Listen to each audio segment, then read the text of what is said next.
ये एक आम रिवाज हो गया है कि साल में एक बार बड़े दिन की कहानियों में कुछ एक छोटे लड़कों और छोटी लड़कियों को बर्फ के पाले में जाम कर मार दिया जाता है। बड़े दिन की प्रतिष्ठित कहानी का बेचारा गरीब छोटा लड़का या छोटी लड़की आमतौर से किसी प्रासाद खिड़की के रास्ते शानदार दीवान खाने में जगमग करते बड़े दिन के पेड़ को मुग्ध भाव से खड़ी देखती रहती है और इसके बाद बर्फ पाले में जाम होकर मर जाती है, कड़वाहट और घोर निराशा के साथ। इन लेखकों के भले इरादों की मैं कद्र करता हूं, बावजूद उस निर्ममता के जिससे वो अपने इन नन्हे हीरो और हीरोइनों का टिकट कटाते हैं, मैं जानता हूं कि ये लेखक इन गरीब छोटे बच्चों को इसीलिए जाम करते हैं कि छोटे धनी बच्चों को उनके अस्तित्व की याद दिलाई जा सके। लेकिन जहां तक मेरा संबंध है, इतने शुभ लक्ष्य के लिए किसी छोटे गरीब लड़के या फिर लड़की को जाम करके मारना मेरे बूते से बाहर है। मैं खुद बर्फ के पाले में जाम होकर कभी नहीं मरा। मैंने किसी छोटे गरीब लड़के या फिर छोटी गरीब लड़की को कभी जाम होते हुए, मरते हुए भी नहीं देखा। इसलिए मुझको डर है कि जाम होकर मरने की वेदना का चित्रण करने से मेरा प्रयत्न, यदि मैंने ऐसा किया, तो कहीं हास्यास्पद बनकर ना रह जाए। इसके अलावा यह बहुत ही अटपटा भी मालूम होता है कि एक जीवित प्राणी को केवल इसीलिए मार दिया जाए कि दूसरे जीवित प्राणी को उसके अस्तित्व की याद दिलाई जा सके। और यही कारण है जो मुझे एक छोटे लड़के और एक छोटी लड़की की कहानी को कहना ज्यादा पसंद है, जो बर्फ पाले में जाम होकर नहीं मरे। बड़े दिन से ठीक पहली सांझ थी। 6 बजे थे। हवा चल रही थी, बर्फ के बादल उड़ाती। ये ठंडे पारदर्शक बादल झिलमिल चूरे की भांति हल्के और कमनीय चारों तरफ उड़ फिर रहे थे। वो राह चलतों के चेहरों से टकराते, गालों में सुइयां चुभाते और घोड़ों के अय्यालों पर बर्फ छिड़कते जाते। घोड़े अपने सिरों को झटकते, जोरों से हिनहिनाते और जोर से अपने नथुनों से भाप के बादल छोड़ते। बिजली के तारों पर बर्फ ऐसे पड़ा था कि वो सफेद रेशमी रस्सी की भांति मालूम होते। आसमान एकदम साफ और सितारों से अटा था। वो इतनी तेजी से चमक रहे थे, ऐसा लगता किसी ने बड़े दिन के उपलक्ष्य में उन्हें पॉलिश से रगड़कर चमका दिया हो। हालांकि ये एक असंभव सी बात थी। सड़क पर लोगों की भारी चहल पहल और शोरगुल बढ़ रहा था। बीच में घोड़े थिरक रहे थे और लोग फुटपाथों पर चल रहे थे। कुछ लोग उतावली में थे, कुछ फुर्सत के साथ धीरे धीरे चल रहे थे।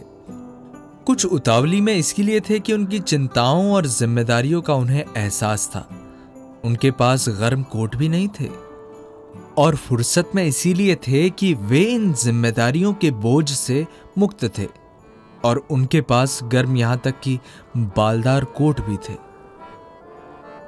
इन्हीं लोगों में से एक जो चिंताओं से मुक्त था और सुंदर कॉलर का कोट पहने था, सो भी ऐसा जिसमें पैबंद लगा था, बहुत ही कायदे के साथ पटरी पर चल रहा था।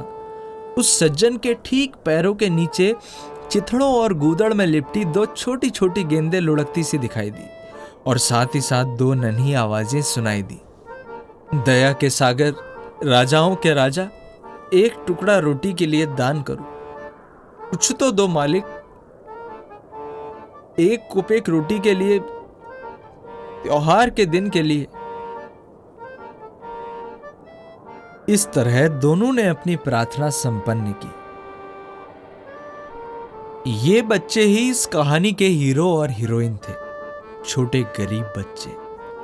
लड़के का नाम था मिश्का और लड़की का नाम था कातका। उस महाशय ने रुकने की जहमत नहीं उठाई, इसीलिए बच्चे बार बार उनके पैरों के नीचे डुबकियां खाते लगाते और उसके सामने आकर खड़े हो जाते। कातका अत्यधिक आशा के साथ दम साधे फुसफुसाकर कहती, सिर्फ एक टुकड़ा। और मिश्का इस सज्जन की राह रोकने की कोशिश में कोई बाकी नहीं छोड़ता। वो व्यक्ति जब इस सबसे उब उठा तो उसने अपने फरदार कोट का बटन खोलकर अपना बटुआ बाहर निकाला और नाक के पास बटुए को फड़कते हुए एक सिक्का उसमें से बाहर निकाला और फिर उस सिक्के को अपनी तरफ फैले नन्हे तथा अत्यंत गंदे हाथों में से किसी एक में डाल दिया। चिथड़े की वो 2 गेंदें पल भर में इस सज्जन के रास्ते से हटकर एक फाटक पर जा रुकी, जहां वो कुछ देर तक एक दूसरे से चिपकी खड़ी रहीं और चुपचाप सड़क पर ऊपर नीचे नजरें दौड़ाती रही। बूढ़ा शैतान हमारी ओर कमबख्त ने देखा तक नहीं। वो मोड़ के उधर गाड़ी वालों के यहां गया है, लेकिन मुझे ने दिया क्या? 10 कोपेक। तो अब कुल कितने हो गए? 17 कोपेक। ओ इतना? तब तो आज जल्दी ही घर लौट चलेंगे। क्यों, ठीक है ना? बड़ी ठंड है आज। ऐसी क्या जल्दी है? मिश्का ने उत्साह पर ठंडा पानी डालते हुए कहा। और देखो, अधिक खुलकर काम ना करना। अगर किसी दिन दरोगा ने पकड़ लिया तो सारे बाल कटवाकर तुझे कबूतरी बना देगा। अरे देखो, वो बजरा चला आ रहा है, चलो चले। ये बजरा एक मोटी स्त्री थी जो फर का कोट पहने थी। इससे पता चलता है कि मिश्का एक बहुत ही शैतान लड़का था, बहुत ही गंवार और अपने से बड़ों की इज्जत न करने वाला। दया की देवी, वो मिनमिनाया। मां मरियम के नाम पे। कातका ने उसका साथ दिया। छी, कमबख्त 3 कोपेक से ज्यादा नहीं उगल सकी बूढ़ी चुड़ैल। मिश्का ने उसे कोसा और फिर लपक कर फाटक पर पहुंच गया। हिम के बादल अब भी सड़क पर सपाटा लगा रहे थे और हवा अधिकाधिक तेज होती जा रही थी। टेलीग्राफ के तार भनभना रहे थे। हिम गाड़ियों के रनर्स के नीचे बर्फ चरचरा रही थी और सड़क के उस ओर कहीं दूर किसी स्त्री के खिलखिलाने की गूंजदार आवाज आ रही थी। क्यों चची अनफीसा आज रात को फिर नशे में धुत नजर आएगी ना? मालूम तो ऐसे ही होता है, और उसे रोक भी कौन सकता है। वो जरूर गच्छड़ होगी। हवा छतों पर से हिन समेटती सीटी की आवाज में बड़े दिन की धुन में गुनगुना रही थी। एक दरवाजे के अर्गल खुलने की खटाक से आवाज आई, फिर कांच के दरवाजे की झंझनाहट सुनाई दी और किसी ने गहरी आवाज में पुकारा, गाड़ीवान! चलो घर चले, कातका ने कहा। तुमने तो नाक में दम कर दिया है। भरे हुए हृदय से मिश्का फूट पड़ा। पता नहीं घर जाने की तेरी किस बात पे धुन सवार हुई है। वहां इतना ठंडा नहीं है, कातका ने संक्षेप में सफाई देते हुए कहा। वहां कुछ तो गरमाई मिलेगी, बड़ी गरमाई मिलेगी। वाह! और जब वो जमा होकर तुझे नाच नचाएंगे, तुझे कैसा मालूम होगा? या फिर जैसा पिछली बार हुआ था, उन्होंने तेरे गले में जबरदस्ती वोडका उड़ेलकर तुझे छत तक उछालना शुरू कर दिया था। घर जाएगी, वाह! और उसने एक ऐसे आदमी के अंदाज में अपने कंधों को सिकोड़ा जो जानता है कि वो क्या है और जिसे अपनी बातों के सही होने में कोई शक व सुबाह नहीं है। कातका ने बल सा खाकर बरबस जमाई ली और फाटक के एक कोने में ढह गई। तुम बस चुप बनी रहो। अगर ठंड लगे तो बत्ती सी भींच लो और जी को खड़ा रखो, तब नहीं लगेगी। तुम और मैं दोनों मिलकर किसी दिन खूब मौज करेंगे। ये कौन सी बड़ी बात है? मैं केवल ये चाहता हूं कि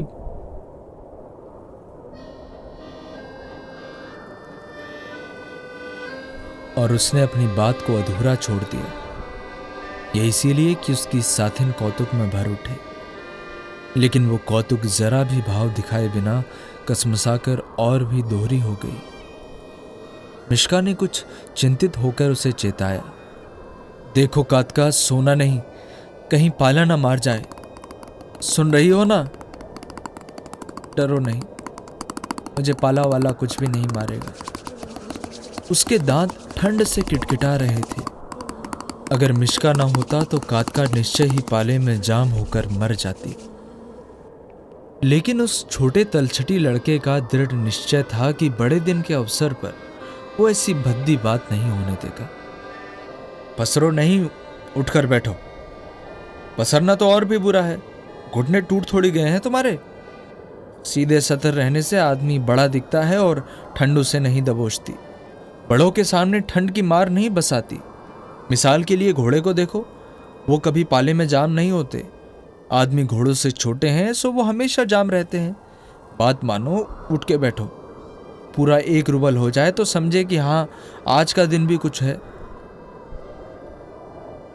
कातका, जिसका सारा बदन कांप रहा था, उठ बैठी। सच भयानक ठंड है।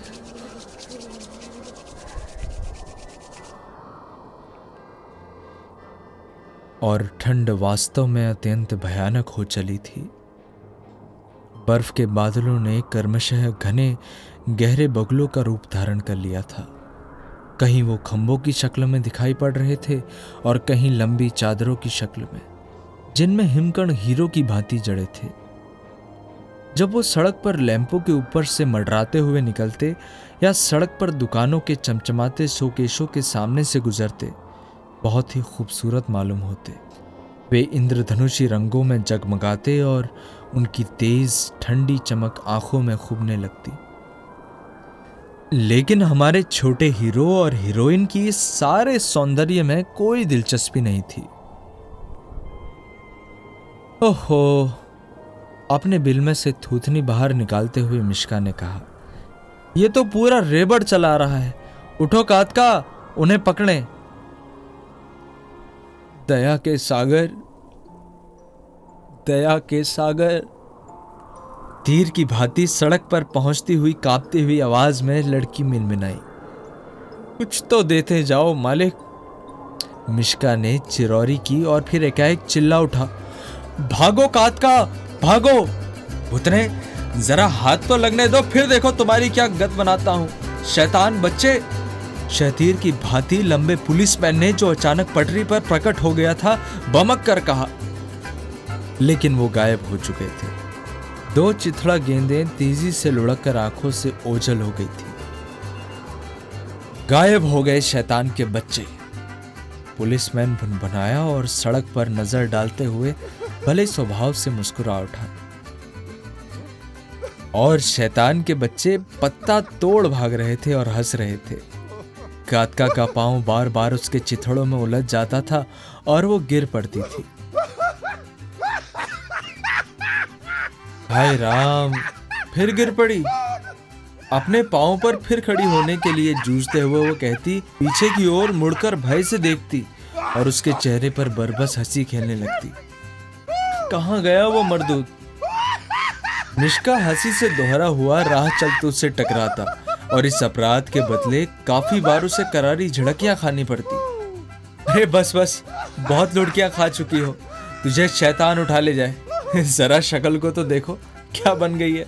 अरे बुद्धू कहीं की, फिर गिर पड़ी। बाप रे, तुम तो मुझे हंसाते हंसाते मार डालोगी।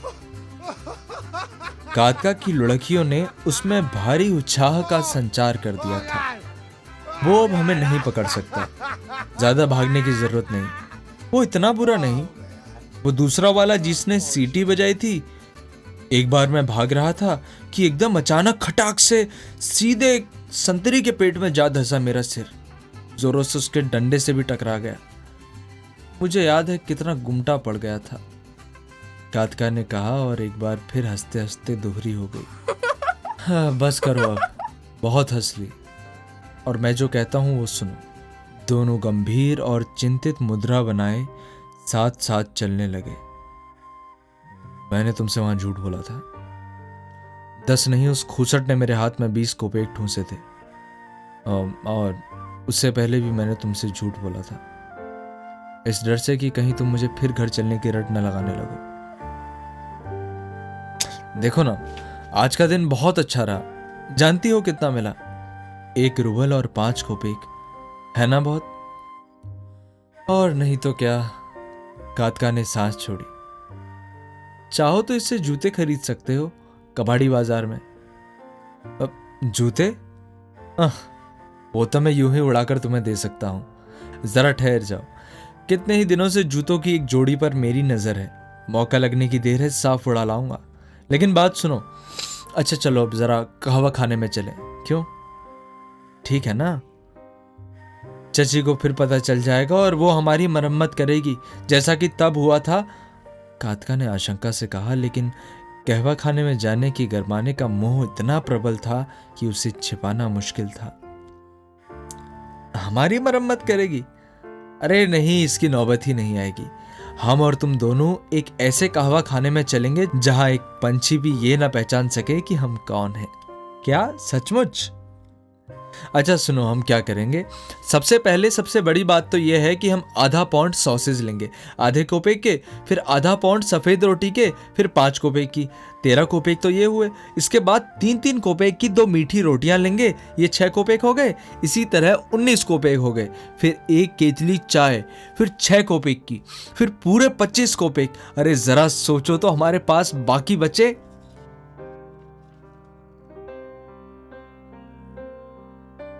मिश्का अचानक चुप हो गया।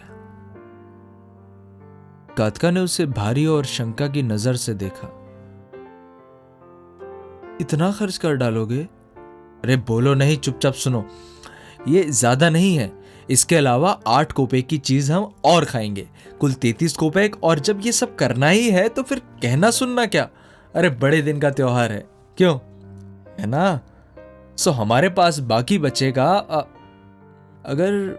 अगर 25 रुपए खर्च किए हैं तो 80 कोपे। अगर 33 खर्च किए हैं तो 17 कोपे का 7-10 के और कुछ फुटकर बचेगा। अच्छा देखो कितना बच रहा है। उस बूढ़ी खूसट को और क्या चाहिए? इतना काफी है उस शैतान की खाला के लिए। चलो चलें, जल्दी करो। हाथ में हाथ डाले उछलते और रपटते वो पटरी पर बढ़ चले।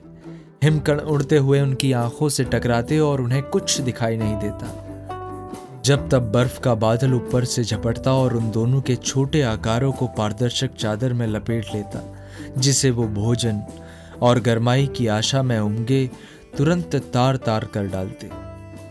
सुनो, कातका ने इतनी तेजी से चलने के कारण जिसकी सांस फूल आई थी, हाँफते हुए कहा, तुम बुरा मानो चाहे भला, अगर उसे मालूम हो गया तो मैं साफ कह दूंगी कि यह तुम्हारी करतूत है। मैं परवाह नहीं करती। तुम हर बार भाग जाते हो, मैं अकेली भुगतती हूं। वो मुझे सदा पकड़ लेती है और तुमसे कहीं ज्यादा मारती है। समझ गई ना? मैं सब कह दूंगी। अरे जाओ, जो जी माए कहना। मिश्का ने गर्दन हिलाई। अगर वो मारेगी तो देखा जाएगा, मैं सब भुगत लूंगा। जाओ, और तुम भी अपने मन की कर लो। मुंह से सीटी बजाता अपने सिर को पीछे को फेंके वीर भावना में पगा वो आगे चल रहा था। उसका चेहरा पतला था, उसकी आंखों में शैतानी भरी थी।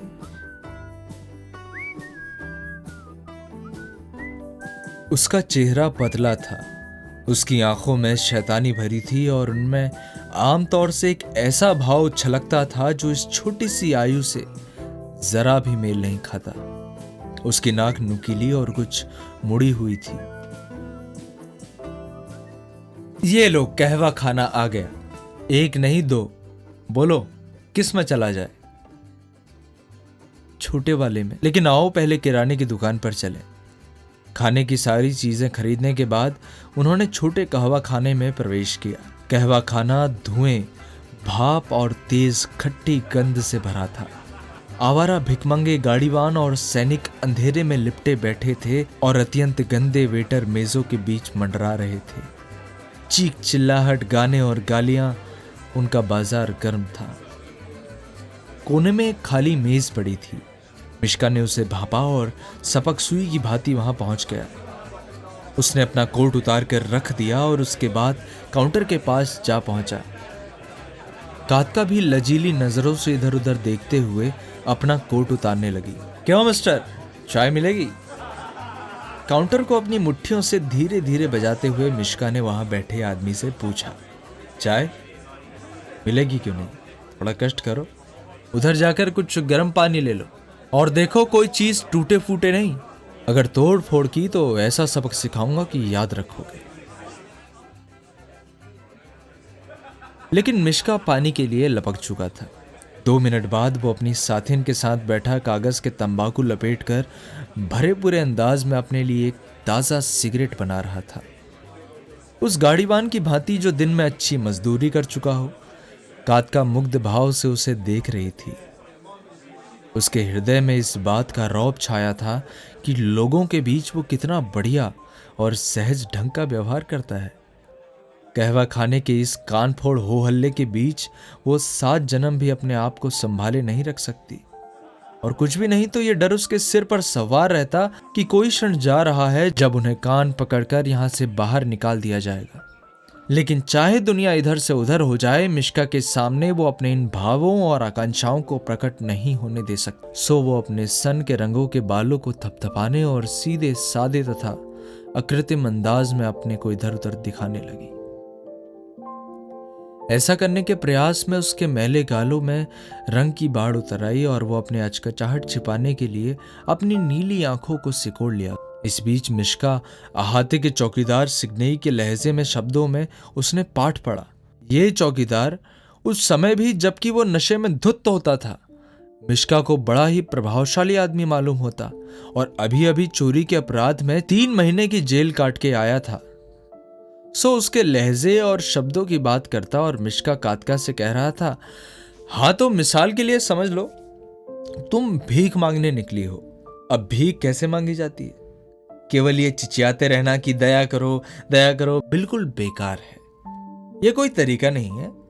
तुम्हें जो करना चाहिए वो ये है कि उस मर्दूत के पांवों में उलझ जाओ, इस तरह कि वो घबरा जाए और डरने लगे और कहीं लड़खड़ाकर तुम्हारे ऊपर न गिर पड़े। ये तो मैं कर लूंगी, कातका ने अपनी सहमति प्रकट की। बहुत ठीक, उसके साथी ने सराहना से सिर हिलाते हुए कहा, यही असली चीज है। अब मिसाल के लिए चची अनफीसा को लो। चची अनफीसा है क्या? सबसे पहले यह बात कि वो पियक्कड़ है और इसके अलावा वो। और मिश्का ने सराहनीय साहस के साथ खुलकर बताया कि चची अनफीसा इसके अलावा और क्या है। कातका ने सिर हिलाकर चची के बारे में उसके मूल्यांकन से सहमति प्रकट की। तुम उसका कहना नहीं मानती, यह ठीक नहीं है। तुम्हें मिसाल के तौर पर कहना चाहिए, मैं अच्छी लड़की बनूंगी चची, मैं तुम्हारी हर बात का ध्यान रखूंगी। दूसरे शब्दों में कि उसे मुलायम मक्खन लगाती रहो और इसके बाद जो मन में आए वो करो।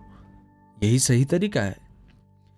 मिश्का चुप हो गया और रौबीले अंदाज में अपना पेट खुजलाने लगा, जैसे कि वो अपना भाषण झाड़ने के बाद सिग्नेई करता है। और जब उसे कोई विषय नहीं सूझा तो उसने अपने सिर को हल्का सा झटका दिया और बोला, हाँ तो अब खाना चाहिए, आओ शुरू करें। कातका ने, जो इतनी देर से रोटी और सॉसेजेस को भूखी आंखों से देख रही थी, सिर हिलाकर सहमति प्रकट की और सीलन की गंध भरे रोशनी विहीन इस कहवा खाने के एक अंधेरे कोने में वो अपने सांझ का खाना खाने लगे। गंदे गीतों और भद्दी गालियों की आवाज पृष्ठ संगीत का काम कर रही थी। दोनों बड़ी लगन से अपनी पसंद और नापसंद का परिचय देते और बीच बीच में कुछ रुकते हुए सच्चे रसज्ञों की भांति खा रहे थे। और अगर कातका शालीनता की भावना को भूलकर लालच के मारे अपने मुंह में इतना बड़ा निवाला भर लेती कि उसके गाल कुप्पे से निकल आते और उसके दीदे बाहर झांकने लगते, तो शांत और स्थिर मिश्का दुलार के स्वर में कहता, ऐसी जल्दी क्या है रानी साहिबा? और फिर उस भारी भरकम निवाले को निगलने की उतावली में उसका दम सा घुटने लगता। और यही मेरी कहानी का अंत है। बिना किसी शोभ या पछतावे के मैं इन बच्चों को बड़े दिन की ये रात बिताने के लिए अकेला छोड़ सकता हूं। और ये आप निश्चित समझिए कि उनके जाम होकर मरने का खतरा जरा भी नहीं है। वे अपने पूरे रंग में हैं। आखिर उन्हें बर्फ पाले में जाम करके मारने से मेरा या इस दुनिया का क्या भला होगा? मुझे तो ये बहुत ही बड़ी और भारी मूर्खता मालूम होती है कि बच्चों को पाले में जाम करके मारा जाए, खास तौर पे उन्हें इस हालत में जबकि वो निश्चय ही किसी न किसी दिन मरेंगे, लेकिन इससे कहीं अधिक सीधे और साधारण तरीके से।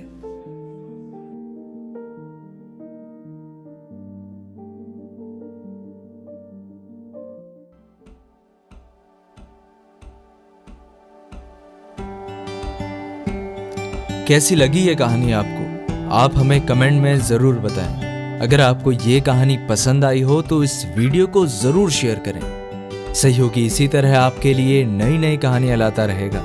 इसके लिए हमें सब्सक्राइब करना ना भूलें। सहयोगी को आगे ले जाने के लिए आप हमें बाय मी अ कॉफी और पेट्रियन पर अपना समर्थन दे सकते हैं। तो जल्दी मिलेंगे दोस्तों नई कहानी के साथ।